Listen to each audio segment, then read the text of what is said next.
ஐயா ஒரே ஒன்று, இது பண்ணால் வீட்டில் செல்வம் குறையாமல் பெருகிட்டே இருக்கும் அப்படின்னா நம்ம என்ன பண்ணால் செல்வம் குறையாமல் பெருகிட்டே இருக்கும்? என்னை பொறுத்தவரையும் செல்வம் பெருகணும்னா ஒன்று மூலிகைகள் இருக்குது. ஒன்று மூலிகை வச்சு நம்ம லட்சுமியை வசியம் பண்ணாவே செல்வம் வந்துடும்.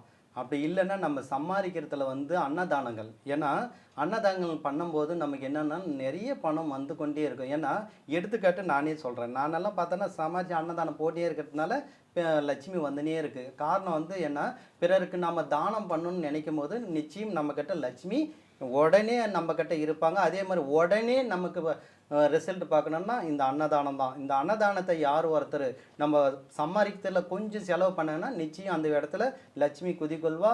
அதே மாதிரி தெய்வங்கள் குதிகொள்ளும், குலதெய்வம் குதிகொள்வோம். அதே மாதிரி எல்லா நல்லவர்களும் நம்மக்கிட்ட சேரும். அதே மாதிரி பணமும் நம்மளை ஆசைப்பட்டு, ஏன்னா தனக்குன்னு நம்ம வாழாமல் பிறருக்குன்னு நம்ம செல்லும்போது எல்லா செல்வமும் நம்ம கிட்ட வரும். அப்போ எல்லா செல்வமும் வரும்போது நம்ம மகிழ்ச்சியோடு இருக்கலாம், சந்தோஷமாக இருக்கலாம்.